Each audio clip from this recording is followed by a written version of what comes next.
Where's he his from? brother. Brazil? He's coming from Nashville.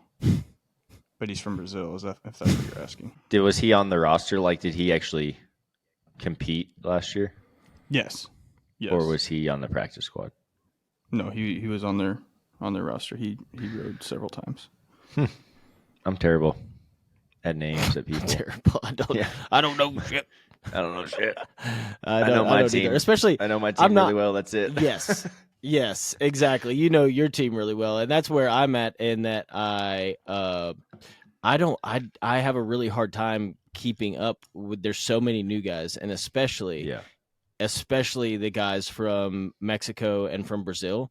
I have such a hard time keeping track of which one's which and who's. So many of them are fresh over here. Like, they're so Some of them, I saw an Instagram post yesterday.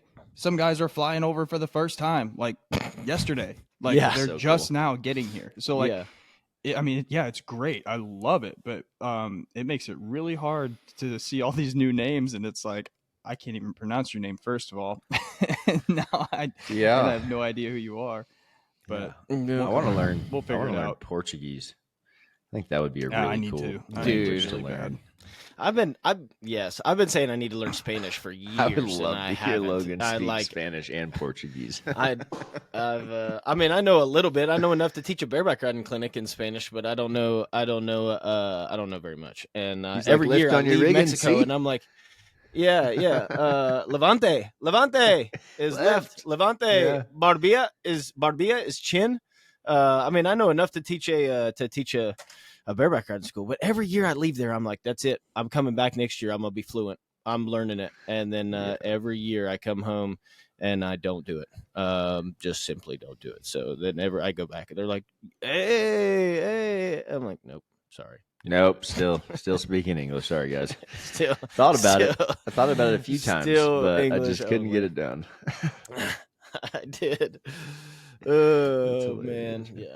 I've been messing around on Babbel with Portuguese for the last year, and same thing, just not very consistent. But also, it's like one of those things that I feel like you're legit going back to school. You better study it every single day, and they say 10 minutes, but I'm going to say about an hour at the minimum would probably be about right. Stupid. I'm stupid. Yeah, it let's takes just me be a real. long time it's going to take me a minute language. to get this down. Yeah. But I gotta get after it once I get the CSCS done. Yeah, I was doing Spanish on Duolingo a couple of years ago, and Dua Lipa? Like same thing. It's like it was 15. What? I don't know. Sorry. Duolingo. Duolingo. It's another what a app like clever Babbel. Name. Go ahead. But yeah, like it was the same thing. Like I was doing the 15-minute lessons, and I was like, man, I got like 11 words down in the course of 9 months. Like, this is not going very well. I need to spend more time on here. Oh, that's funny, dude. Yeah. Hey, does True Coach translate? Have you guys seen like with your Brazilian? It does. That's what I thought. Yeah, that's super what I thought cool. It would. I was setting up their apps with them at training camp, and they pulled it up. I was like, yeah, that's definitely my name on that, but I didn't write that in Portuguese. And so I asked them if it translated all for them, and they're like, yeah. And I was like, cool, you guys got no excuses now. It tells you exactly what's supposed to be done. Yeah, I think that's super cool. We found that out a while ago. Does it translate the direct messages too? I would assume so. Yeah, I would think when they select their I've had so many Brazilian guys reach out about training, and I just have no way. It's to communicate with them. Yeah, like, the barrier's too big. Right they'll send me messages on Instagram, and I have to go into like Google the Translate app and translate what they said, and then translate what I said, and then send it back to them. And I'm like, I don't know how. I can't imagine that would be a fun time for either one of us if we tried to move forward with training, like having to do it that way. But if True Coach does that, and I can get them set up on True Coach like right away, and then kind of say like, okay, then we can have our conversation via that. Like that would be dope. Yeah, it was like a year and a half ago or something. I had a client from Mexico, and he was like, he didn't speak hardly very, very little English. He works out with Caleb now. I mean, we can. Yeah, he works out with Caleb now. I'm like, we can try it, and sure enough, he would send me screenshots of his True Coach, and it would all be in Spanish. Mm-hmm. And I'm like, I'm pretty sure that this will translate for us. So that's really cool. It is. I'll have to look Really up how many handy. languages are on there, because it's like a lot that they have that they can translate to. But True Coach was awesome. Thinking ahead there. Good on them. Good on them, which is another reason we use them. Yeah. Old True What Coach. about, I've been getting so many questions about gear on the road. I know we talked about it a little bit, but this new package that we had come out with GetRx'd is so dope. Yeah. So dope. Rodeo Essentials package. So, I mean, as everyone probably knows, but I think all of us have been looking for some kind of gear package that we can take with us, do workouts anywhere in a small area, and still get benefits of being able to build power, build strength, and maintain all of the above throughout the season. And it's really hard to do that throughout the season without proper equipment, even if it's just minimal equipment. And so we sat down and we're thinking out, like, what can we put together that would be something that would fit in the truck or the car, trailer, camper, whatever, and would still cross all the boxes there for us on power, on strength, and being able to maintain those things on the road. And so when we started sitting down, we came up with a slam ball and a kettlebell would be two great options for pieces of equipment that can be used. So they're versatile as fuck. Let's just be honest about it, be simple about it. But they can be used for anything, everything, and they take up about that much room. They're awesome. And then resistance bands, we picked out the sculpting bands from GetRx'd. They have handles on both sides. I really like these because you can do anything with them. You can tie them off to the truck, trailer, whatever. You can stand on them, tie them around other things. They're awesome. And they have resistances all the way up from like 3 pounds to, I think it's like 50 pounds on a band. And then we threw in the glute activation bands, which we think are very important. And we and our athletes use them every day for working on really strengthening those little stabilizing muscles, especially throughout the shoulders, hip flexors. And then we also like to throw them in with regular movements. Like I saw Logan's one yesterday. I just programmed one with a mini band single arm chest press. And you have the mini band around your wrist and then one dumbbell in your hand, and that tension on that. Dude, I love it. It makes you press correctly. But we can do all kinds of things with those. So when we were thinking about it, and I put a reel out. You guys can go check out my Instagram and look at it once you listen to this if you haven't seen it. But it just shows you how versatile the equipment is. Shows it in my truck, the very, very little room that it takes. Literally dropped it under my back seat and put the back seat down. You can't even tell it's there. But this is something that hasn't been out there yet. You know, this is specifically designed for people on the road, rodeo athletes, and when it comes to cost is minimal. When we start talking about purchasing gym equipment and investing in that part of your career. Yeah, I love it. I'm on the website right now, actually, and I just went over to their website and was like playing around, and it's super easy to find at GetRx'd.com. You can just type in rodeo to their search box. Just type in rodeo. It'll pull it right up. And I'm building a cart. I've got one of everything that's in the rodeo package, and it's $131.95, which is insane for a summer's worth of equipment. And they even have this deal. They even have this, Affirm. A lot of the companies are using some sort of, payment deal where a guy can even split it up. You know, you can do like 3 payments if you needed to or whatever. A lot of times you're dropping your gym membership in the summertime, which is $30 or $40. So you could just transfer that $30 or $40 for 3 months, and you would have this equipment now that you can use, like these things. I've had a slam ball. I've had the same slam ball for 7 years. And I used to throw it way more than I do now. I still use it now, especially in the summertime. But I mean, they're not going anywhere. The kettlebell, the slam ball are going to last you for years. So, I think it's definitely a worthwhile investment. But those are definitely something that will wear out for sure. Yeah, but you just got to take care of them, which my kids are not good at doing. I've had sets of bands for long time. but you go to like, public gyms and stuff where they get way more use. They tend to wear out a lot faster. So yeah, don't leave public them gyms are also not the sun. probably using them exactly how they're intended all the time. So no, the limits may be exceeded. Some guy max stretching them and like just doing goofy stuff. Oh man, yeah. We when I owned the CrossFit gym, it would get like that. Just so many people using them and tying them off to barbells and using them for other forms of resistance. But you could tell when those bands would start getting to a certain point, and you're like, all right, watch this one and that one because they're probably going to snap someone in the face today during class. I had videos. I have videos of myself snapping them and hitting myself in the face with them too.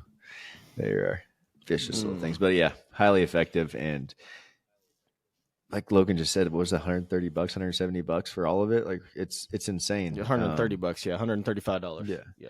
And you get to choose between the weight on the kettlebell and the slam ball, I believe. There's a 30-pound, 20-pound slam ball option and a 26-pound or a 35-pound option for a kettlebell. So wherever you're at, you can pick, and you can use our discount code 10CHAMPION at checkout. It's going to be the number 10 and capital C on champion.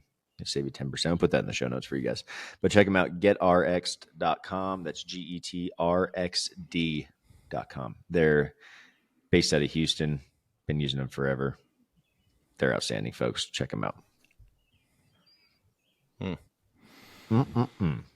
Have you guys looked at the world standings lately? Dude, I haven't. I'm looking at it right now, at least the bull riding anyway, because it's. Well, of course, Paul's looking at the bull riding. Nobody cares. Well, I'm not gonna lie. All I look is the barebacks. Stetson overtook Kai Hamilton for the number 1 spot in the bull riding. And they travel together, right? Aren't they like? Yes, they do. Aren't they? They're like best friends. I expect them to. The two best friends. Two best friends that anyone could ever have. Could have. Josh is in a solid. Stetson has 280 grand one already. That's just what's counting towards y'all. I know, that's nuts. He's probably got X Bulls and X Bronx money too that doesn't even count. Yeah, it's like July 18th. Like what? Yeah. Good for you, bro. Yeah, absolutely insane. That guy's a machine. Absolutely unbelievable. I want to somebody else that's a machine, and I probably need to publicly eat a little bit of crow here. And I love him. Last year, Keenan Hayes did really, really well as a permit holder, and I was one of the guys that was like, man, you always just assume that you'll do good again. Like it's like not that big a deal. Oh, I'll be fine. I'll be back. I'll do good again. And I was like, I hope that he does. I really hope that he does. I really hope that it's not like, man, he had a really good year, and the next thing you know, like, you buy your rookie card and you don't make it or something like that. You would have made it if you had your okay. Kingdom is like, what? Hold my beer. Watch this. He's got he's got 190,000 one in July 18th and number one in the world by $50,000. And I love it. I'm extremely happy for him. And I've always been a fan. I just, from somebody that was nowhere near at his level, but like just took for granted that like, hey, I'll just be back next year. Everything will be fine. I'll just come right back and bounce right back to where I was this year. I was like, man, I hope that doesn't happen to him. And it turns out for sure not. I think he's fine. So that is that's definitely a reasonable thought. But he also won $100,000 on his permit. Yeah. Like, you know what I mean? Like that's not a mistake. That's a Yeah. Oh no, 100%. And I wasn't thinking of it as like, oh, it's a fluke that he won that much money. You don't win $50,000 on your permit and it'd be a fluke. No. You've got to be talented, but there's so many variables of things that can happen to a guy, over the course of the next year. Doubt, dude. But he's just crushed it. I mean, he's an absolute machine. I've had people call me and they're like, do you know this Keenan Hayes, with the Cowboy Channel now? They're like, do you know this Keenan? I'm like, yeah, I mean, I know him a little bit. And I'm like, holy smokes, he's like just on a different level. And I can't disagree with him. He has been, I think he's drawing the right horses at the right time. And I think he is a spurring little friggin' machine. He's built perfect for it. And when he gets after one, it looks absolutely fantastic, and I think man, I love it. I'm really excited for all the rookies that are in the top 20. I'm looking at the top 20 right now. It's dime. nuts. It's nuts how many rookies are in there. Unfortunately, we're not going to see them. I don't think we're a handful of these guys we won't see at the finals that are there now, just due to them being rookies and they went hard this winter. They're going to run out of rodeos. And all these guys, you got to think about who's out. Yeah. These guys that there's are a lot of guys outside the top 15. Yeah. Richie has been to like 30, 40 rodeos total this year. Like he's going to be hitting 60 over the next couple months. I'm like, dude, there's a lot of good guys stacked in here. But to think about the amount of young guys, like watching Calgary yesterday or whatever day that was, it was insane, dude. It was the young guys were showing up. Like they showed up to win. It was badass, dude. It was cool to watch. And it was kind of like an end of an era feeling for me watching like only a quarter of the guys I rodeoed with now instead of, 3/4 of the guys. Watching Casey go out there and love Casey to death, but that wasn't his best performance. Things are changing a little bit. So it's cool to see. It fires me up because the future of the sport looks really damn good. And that's what we need is new young guys to help it grow, We've got to have that. So watching a rodeo of that caliber, short round, that much money on the line, and seeing a guy like Kade Sonnier walk away with it is like, all right, the next level, the next generation is here. Yeah, let's go. And they're looking better than the generation before. I'm not to be rude or anything else, but like they took everything good from that and made it better. Completely agree. Their understanding of the human body and performance is much different than the generation before them, and like Kade, I know has. And who did they grow up watching? Us, he's trained with other people. Yeah, I mean, like they grew up watching Casey and Tilden and Richie, absolutely, and all these guys, and now it's like you see their riding styles in them, which is that's why the whole sport is getting better and better. Completely agree. I completely agree. It's really cool. It's what we talked about, right? Like it's what we talked about for the last 3-4 years is that we're going to only start seeing these athletes evolve and grow and become better. And what we're seeing right now is we're seeing them shining brighter. I also think, and time will tell, I also think that they will shine longer. I also think because of the work that they've put in, not only are they going to shine brighter at an earlier age, but they'll shine longer. And we're going to see in 15 years or 18 years, we might still see Kade Sonnier winning Calgary and winning world titles and being in the top. You know what I'm saying? I mean, it's not it's not outside of the realm of possibilities because of the culture shift when it comes to taking care of the human body and the way that we rodeo. Yeah, I mean, exactly what you said. Like, who did they watch growing up? Who did they model their riding styles after? Those same guys, Casey, Richie, even like Bennett, Oren, Bennett. Like those guys have had long, successful careers, and they've also pioneered the movement towards the shift towards being an athlete, a rodeo athlete. And so, not only did they adopt these guys' riding styles, they also adopted their habits. Because, on their permits or coming up or watching them on Cowboy Channel, they're watching how these guys move day to day, not just, the standings or, back in the day, you got to watch the NFR on ESPN at 12 or at midnight. Yeah. Like that was what you got to watch for rodeo. But like now you get the full spectrum. You get to see the daily, the ins and outs, how these guys are going down the road, where they're entering. Like you could literally follow one of these top guys all season long and watch every one of their rides on Cowboy Channel. Absolutely. And then there's with the interviews and everything else that they're putting out too. Like they're getting the full view of how these guys operate, absolutely on a day to day.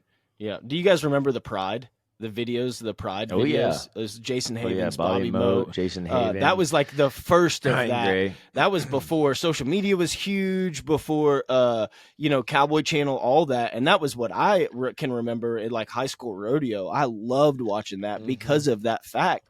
I got to see them when I watched rodeo on TV or whatever. If I went to a big rodeo near me, I might get to see them. But I knew that they rode great. I wanted to see what was their life like? How did they get to the rodeos? How did they travel? What did they do? Like the behind the scenes stuff are what people love to see. And with Instagram and Facebook and all these things, Snapchat, we're getting where an athlete is able to broadcast every aspect of his pursuit of a gold buckle, sometimes for the better, maybe sometimes for the worse, but everything is out there for these young guys to consume. And so they're able to see these guys training. They're able to see the way they treat their body and the way that they've got their camper set up for, nutrition and for recovery, sleep, whatever. And so it just makes them, it's just going to make this next generation. They're like, oh, that's what I want to do. And just that snowball effect. And I think it's, I think it's super cool. It's exciting to get to watch. We're watching history. That's what we're getting to watch, which as rodeo fans, which we're all rodeo fans, we've all participated in rodeo at some point in time. But what it comes down to is that we're all just big rodeo fans. It's super, super cool to watch. Heck yeah. What's going on in the world in bull riding, Paul? Pro rodeo bull riding? Yeah, duh. That's what we're talking about. Any Toro taming. We're about to kick off the PBR teams. I know, I'm fired up about that. I think by the time this comes out, it's already started in Cheyenne. But definitely some shakeups in the PRCA standings here lately. Sage is on an absolute tear. He's climbed to fourth in the world. Like who would have doubted that? Actually, no. Some people have doubted that, and it's made me very angry. I got into a couple Facebook, not arguments, but like guys are like, oh, as long as Stetson's around, Sage won't ever win another world title. I was like, whoa. Yeah. Just wait. Bro, Stetson's a phenomenal athlete. Don't get me wrong. He is the future. Sage haven't done yet. Like, Sage hasn't been his close. You haven't even, no one's seen Sage at his best yet. Like health wise, he's been injured he's been riding with a body at 70% for like 3 or 4 years. So y'all better look the fuck out. Yeah, he has not been to many rodeos this year, and he's got 125K won, like 50,000 out of where Stetson is right now. $50,000 in the bull riding is not shit, especially with the things coming up. Dude, there is some huge things coming up. And part of my pushback against that guy was not that. No, I'm not saying Stetson wouldn't have won his world titles, and there's not taking anything away from his world titles. You can't do that. Like he earned them, and he won fair and square. The only two that he did win though were when Sage had significant injuries, and one of them was a COVID year. And so, like you take the top contender pretty much out of the race, like that's when Stetson won. And again, like I said, I'm not saying that he wouldn't have won them anyway, but that is a factor. That's just like facts. That's just the facts of the matter. Yeah. It's going to be a great race. I'm pumped, and I think Josh Frost is going to be a contender as well. He already, obviously is. He's sitting third with 150,001. He is Mr. Consistent in my eyes. That dude rides more bulls than anyone I see going down the road, and it's because he is dedicated to his process, man. His systems are incredible. Working out, practice, mental practice. Like he does it all. He invests in everything that he can to make himself better, and it shows. Yeah, he's an absolute stud. But I'm just gonna tell you, if I'm a bull rider in the PRCA outside the top 20, I'm calling Hayes Wait to find out what kind of underwear he wears. Like, I don't know, like, what do you eat for breakfast, lunch, dinner? Can I just come live with you? Because, like, can we come hang out? Yeah. I'm just looking.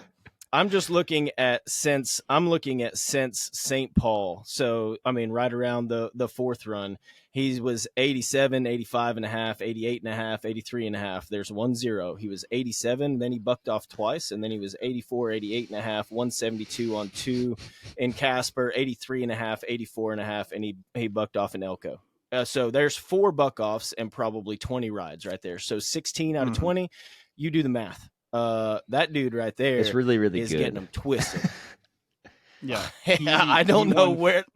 It's insane. He won $45,000 in the month of June. 45,0and. That's unreal. It's like my season high career earnings ever. Right now, he's yeah. Right now, he's still the most consistent bull rider, or not the most consistent. I think maybe Sage has that number, or Alan DeSouza at the PBRs is riding 19. He's rode 19 out of 26 in the last 45 days. But Sage has the highest, or I'm sorry, Hayes. Excuse me. Hayes has the highest point total in the last 45 days. He's rode 20 out of 29 bulls at a 69% riding average.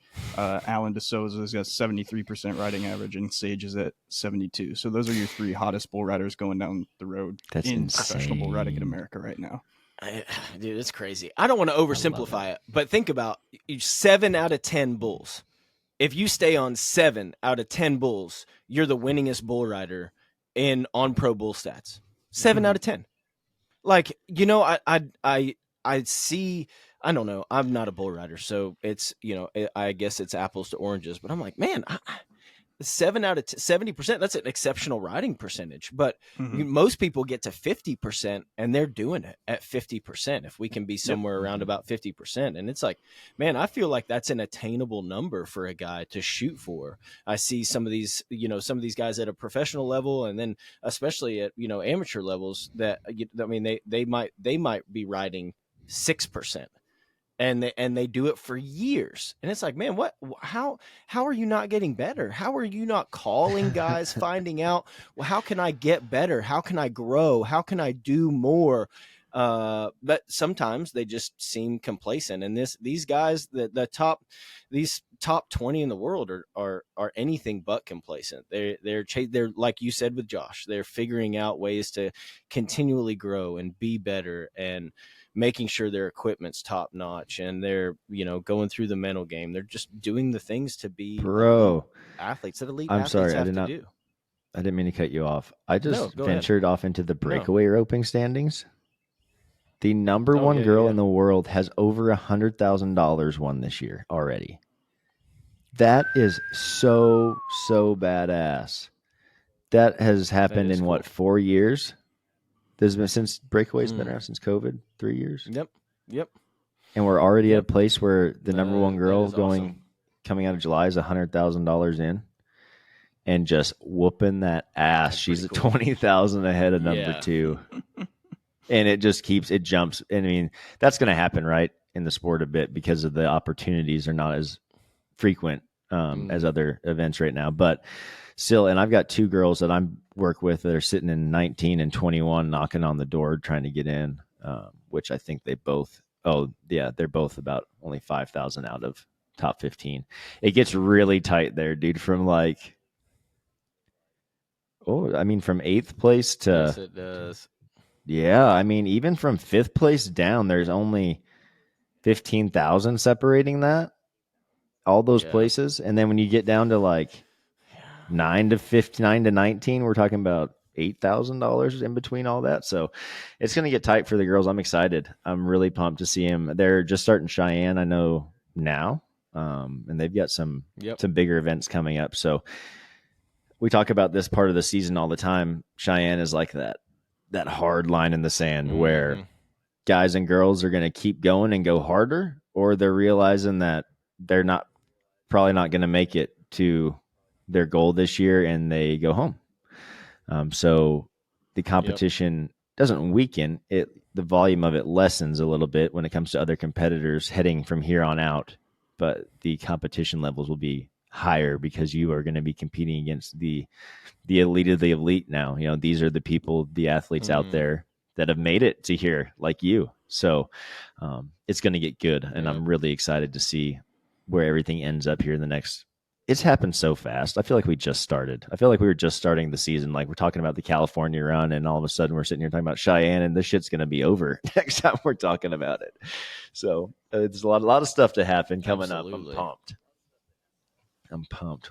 You're finishing rodeo season, Logan? That's awesome. Say what now? Are you finishing your little? You've been doing some working this summer. Yeah, we're getting closer. We've got it's good. We've got a run here, so we've got a wild 9 days starting on next Wednesday. I got one on this Friday, and then next Wednesday we start like a 9-day run. There's 7 performances, 5 different towns, and they're all 2.5 hours from each other. They're like really close. They're like 400 added or something. They're pretty small little, but they're great rodeos with good horses. And then I'm doing I've been judging this year and helping, and there's been some young guys come that really don't come here from Sikkim, or they've had their dad or uncle or cousin helping them, and their cousin probably didn't do it correctly when he was doing it 15 years ago or 20 years ago. You gonna do a clinic? I'm just seeing. We're gonna do a day camp, and we're gonna do a day camp next. It's next week, Thursday and Friday. We have a 2-day rodeo in Harrisburg, which is only 30 minutes from here. And we're going to do from noon to 4. We're going to do a day camp with some spur out horses, spur board. We're just going to go over shoot procedure and some fundamentals, a little bit of equipment. Man. I'll teach them how to warm up properly, and we'll ride the spur out horse. And I only took 3 students per event, and then they're going to get on either a mount out horse or they can enter the rodeo that night. And so it's a twofold thing. Number one, we're going to help this younger generation, hopefully give them some correct fundamentals and set them on the right path. But number 2, we've been having 1 or 2 bareback riders and 1 or 2 saddle bronc riders entering the rodeo. Well, now I've got 7 guys that are going to get on in the rodeo, and we've got 3 entries, and each night we're going to have 10 horse outs. It's cool. Enough to separate the bareback and then the saddle bronc, which we haven't done in years. And so it's like, really man, cool. It's good for the rodeo, but hopefully overall it's good for these young guys. So I'm excited about that. But we do have a busy little stretch coming up, and then it thins out after that. There's maybe 1 more in August, 1 or 2 in September, and then 1 the first weekend in October, and it's pretty much done. So it's yeah, it's good. It's been enjoyable to be able to go and still be involved and be a part and getting to judge and learning about that. And it's fun. Heck yeah. And there's one of our students from OPA is coming up for that, correct? Yeah, Bryce Otto. I'm super excited about it. I was telling him about it. He's only been riding for, I don't know exactly how long, but he hasn't been riding for just a long time. And so he's just really been trying to go to practice pens right now and get on. Well, his practice pen has really been canceled more or less since OPA in May. So he hasn't been able to get on a whole lot. And he's like, man, I'm really looking for a place to just go hone my skills. And I was like, man, we've got a stretch of 7 rodeos in 9 days up here. You could probably come up here. You can stay at the house, and you can help us set up and tear down. That you'll get paid to set up and tear down. And then you could get on one just to practice. You get on 7 head in 9 days, which would be, and they're great practice horses. And he was like, man, that would be so much fun. Let me talk to my boss. He's got a internship this summer. And so he talked with his boss. I guess they're rodeo family, rodeo related somehow. And so cool. They were completely understandable. So they were like, yeah, man, go. So he's going to come up here. He gets here on Monday evening. He'll get in. And then Tuesday evening, we'll go set up for our first one of the run. And Wednesday's the first rodeo. So he'll be with me for almost 2 weeks, being able to stay at the house. So we'll get to work out together and get to go help him get on some horses and watch. So I'm really excited about those opportunities. Are the things that don't necessarily happen all that often for us in our industry. I mean, and it's not what we do. We specialize we're the training, we're in the gym. That's our scope of practice, but it's really cool to be able to sometimes afford those kind of opportunities for some of our clients too, because of who we're connected with or what we're up. Each one of us are involved in different things. And so we're able to provide some of those opportunities, which is really cool. And I'm excited to get to spend some one-on-one time with him. Absolutely, dude. That's kind of one of the best parts about what we do, is being able to connect all the dots in the in the puzzle, right? And what we have to do when it comes to being rodeo athletes. And one of those things is getting experience. And I sent a handful of our students up to Cody Night Rodeo this summer, and that, you know, has been a great thing for them. So we're always trying to help our guys, girls move forward. And we want to do that any way we can, whether it's training or reaching out to people that we know that we can help them with, get them introduced with, and can help them down the road too. So I thought that was a really cool thing that you get doing for him, and he's going to take so much away from that. And I think one of the biggest things is probably birth control, being surrounded by all 4 of those kids for a week. Yeah, he doesn't know it yet, but the only reason I invited him is so he can be daycare. He's just watching kids during the day. Welcome to Illinois, he's dude. Just babysitting. Yeah, I know we said we're going to have a spurt, but we'll do that later. Can you watch these kids for me? Yeah, we'll do that. You got to watch these. You got to watch these kids right now. That's your primary responsibility. You got to earn your supper, boy. Watch them change this diaper. Please video that. Oh, that'll be good. You'll be probably just gagging like, nope, can't do it. I'm out. Immediately going back home to Texas. Screw you, Logan. We'll definitely keep us filled in on that. And guys, we got to thank our sponsors to wrap this up. Beastmaster Rodeo, the best rodeo gear company out there, hands down. Whether you're the elite of the elite or just getting started, they have gear for you. Check them out, beastmasterrodeo.com. You can use our discount code ChampionLiving, all one word. Going to be caps locked. Going to save you 10% on all their gear. Guys, until next time, we'll catch you later.